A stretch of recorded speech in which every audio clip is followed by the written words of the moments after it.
अफगाणिस्तानात पाकिस्तानने एका हॉस्पिटलवर विमानातून बॉम्ब हल्ला केला.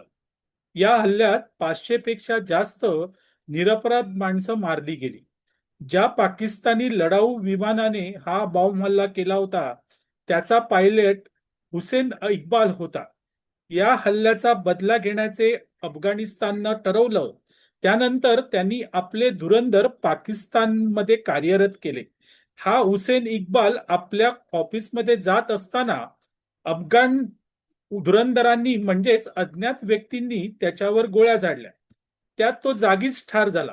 अशा प्रकारे आता पाकिस्तानमध्ये अफगाण धुरंधर कार्यरत झाल्याने पाकिस्तानात सध्या दहशत आहे. पाकिस्तानमधील अतिरेक्यांचं जगणं आता मुश्किल झालंय.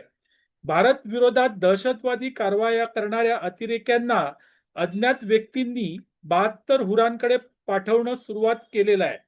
त्यामुळे घाबरून घरी बसणाऱ्या या दहशतवाद्यांच्या यादीत आता पाकिस्तानी लष्करी अधिकाऱ्यांचाही समावेश झाला आहे.